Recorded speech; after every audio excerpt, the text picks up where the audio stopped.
Coach, a bit of a hard starter after the fever break, just to warm your way into it? Yeah, a gut check game, I would say. We didn't get off to a good start. We had been getting off to good starts, really. For whatever reason, didn't get off to a good start. The guy to my left here, we had several good performances, I would say, by the team, or by the players that are on the team. I can't just pick one guy out, but Foxy really changed the energy in that game coming off the bench, gave us a huge lift, and we had several, like I said, several guys. Jordy Hunter played well, Glover played well, Matt Hurt, obviously. Joe Wiskamp really responded. He had a DNP last game and really responded. So several good performances, but I just told the guys in the locker room, I'll sound like a broken record. It's a team sport. It's not going to be your night every night, and be happy for the guy that does well, because it'll be your turn at some point. Played that 4 minutes in the first quarter, a really quick spare where you just really tried to push it and run hard, and I think you had 5-3 and 3 really early, and you sucked him out quickly because you were gassed. That really changed the momentum and put you back into it where it could have got out of hand early.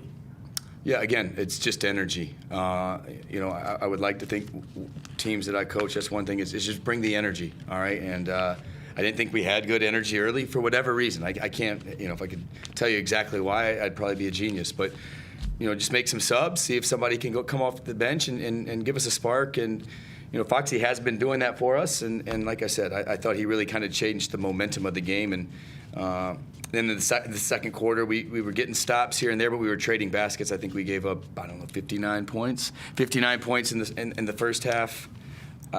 We scored 52. So the good news was we were only down by 7 at the half. The bad news was we gave up 59. So if we could clean up some things on defense, which I thought we did in the second half. Again, it wasn't perfect, but I thought our defense was much improved in the second half. And, the boys found a way to get it done. Is that slow start perhaps coming off the fever break? Like, they've obviously played a game and had the chance to walk into it, where maybe you guys just had the slow start because it's your first game after a couple of weeks off? For sure, it could be. I mean, anytime you go, I thought we were in a good rhythm. If you're playing well, you hate FIBA break. If you're playing not so well, you like FIBA break. And we were playing well, so that could have something to do with it, for sure. But hey, nonetheless, it was a basketball game. Illawarra is a really good team. They got several guys that can hurt you, really good players. You saw what they did to New Zealand the other night, so we're extremely happy with finding a way to win the game. You mentioned Joe, and he did not play, which I guess raised a few eyebrows, but it looks like you've had discussions with him and he's responded. Are you pleased with that? Absolutely. I just saw him in the hallway before I came in here.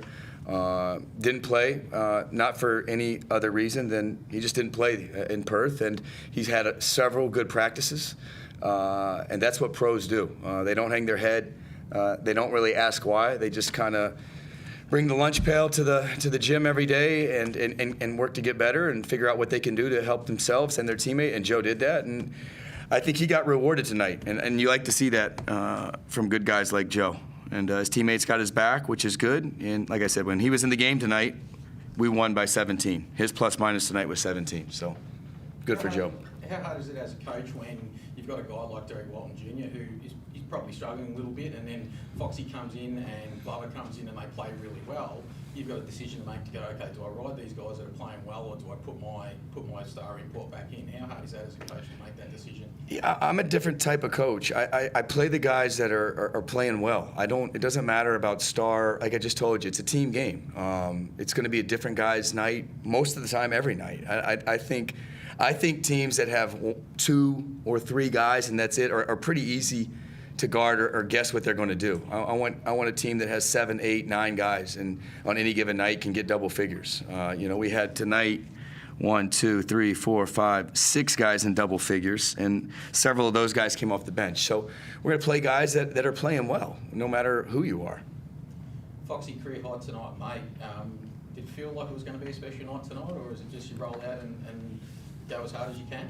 No, I would say just what Josh mentioned. I feel like my last few games, I felt like I haven't been bad, but I think coming in, I've really made a big emphasis on really pushing the ball down the floor. I think that's where I'm at my best, where I can push the ball when it comes off the rim, and then I can just find others and also get myself involved. But it was an emphasis for myself to kind of push the ball down the floor, and I think it benefited me a lot.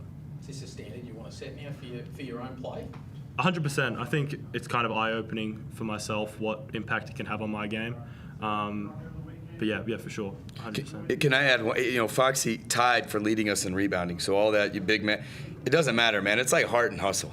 This kid plays with heart and hustle, and he led us, and he also led us along with Jordy Hunter with 6 rebounds. He led us in rebounding tonight too. So those are hustle stats too. Everybody will talk about his points and career high, but he also had 7 assists, 6 rebounds, and 0 turnovers. Those are the stats I look at as a coach. You need points, but 6 rebounds, 7 assists, 0 turnovers, energy, pace.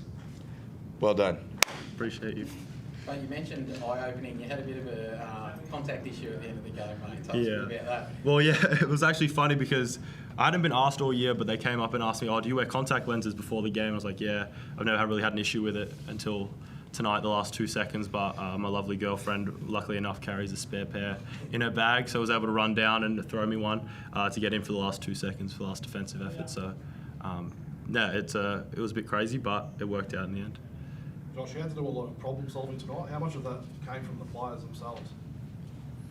I think it's a team effort. I think coaches and players, I got a good staff behind me that helped me out during the games. But that's what coaches get paid to do. If problem solve, figure out what's going on, make adjustments. But then the players got to go out there and actually perform. So it's a player's game. The players got to go out there and put the ball in the basket. They got to get the stops. They got to get the rebounds. But it's our job to, again, kind of going back to the question over here, play the guys that are playing well. So if you're playing well and playing the way we want you to play, you're probably going to get on the floor. Oh, and that's 3 wins in a row at home. How much is it driving you playing in front of your fans?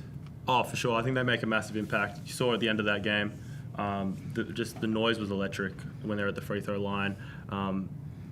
You can just say that they pushed us over the line, I guess, but that's all we need every single night. I think that's the benefit of playing at home. You get the crowd behind you, and they did a great job tonight, and they always do. They're the best fans in the world, so kudos to them.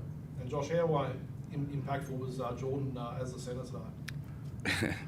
Very. Jordy Hunter's a really good player. I'm happy he's with us for the next however many years. If he learns to be a little bit more aggressive, he's a gentle giant, and if anybody knows him, his only fault is he's too nice. If he can learn to be aggressive and play more like that, then he really makes us go another level. But great game by Jordy. He's another one of those guys who, without his impact tonight, probably would have been tough to win the game. Josh, what was the message at halftime to really tighten up defensively in that second half? Well, the message was if you don't stick to the game plan defensively, which I didn't think we did, we have a thing, is the team uncomfortable or comfortable? And we talked about they were pretty comfortable getting to their spots, and how about for this 20 minutes we make them uncomfortable? You don't have to overcomplicate it, and I thought the guys did a better job in that second half. Again, we were only down 7, which was the good thing. So if we kept playing with the same pace and tempo on offense and making some shots, I felt like we had a really good chance to win the game. Obviously, you've only been here a couple of weeks, but Foxy seems like a really sort of Josh King type of player. I agree. I know. Listen, look, Foxy's doing a great job. He's a young guy. If you can tell, I like guys that play with energy and heart and just aren't afraid to do the chippy, nasty stuff, not playing dirty, but not have to be the cool guy. Like, hey, want to do the hard things, pressure guys, go get rebounds. How tall are you? I say I'm 6'1", but I'm probably 6 foot. He's 6 foot. He's 6 foot, and he led us in rebounding tonight. So no, again, Foxy's. And he's going to get better. Like, he's not a finished product at all. He had a great game tonight, and I would love to see him score 22 points every night, but that's not going to happen. But I know what thing he can do is he can control his energy and his effort and his attitude, and those are the things that Foxy does every day. And every once in a while, he's going to score 22 points. Hopefully more often. But no, again, Foxy is my type of guy. Foxy, congrats on the win. I mean, massive game from yourself. How proud are you of yourself? And I guess that bench unit, 50 points off the bench tonight was phenomenal. I think, super proud firstly. But I think we had a great 2 weeks. I think it was so important for us, that fever break. Just getting to know what Josh is more about. And the bench unit did pretty well at practice through that whole 2 weeks. I think we got to know each other really well. A lot of moving pieces, but yeah, like you said, 50 bench points. We all mesh really well together. And yeah, just love playing with those boys. You've obviously got a really high basketball IQ. Can you talk through your decision making out on the floor? Does that come naturally, or is that, I guess, a choice point that you make within the game? You know, whether to either go on the reverse or pick it out. I think it's something I'm still trying to develop in my game. I feel like Josh said, I feel like I'm still not a finished product, especially in the facilitating aspect. I feel like I got a lot of room to grow. But yeah, just kind of taking my time when I'm going downhill is really important, because sometimes I get a bit out of control. But trying to control that, play with controlled pace, I think that's the best way to put it. So yeah. Can you talk through the development of, I guess, your passing and facilitating over the last 2 years? I think the last year has been really good for me. I stuck around, played NBL1 South this off season, working with Trig and kind of just the coaching staff over the off season. I think it was massive for me, just getting a lot of time in on the court. Yeah, that's kind of what I put it down to. I've been working hard, and I feel like it paid off tonight. Everyone happy? Happy? We're happy.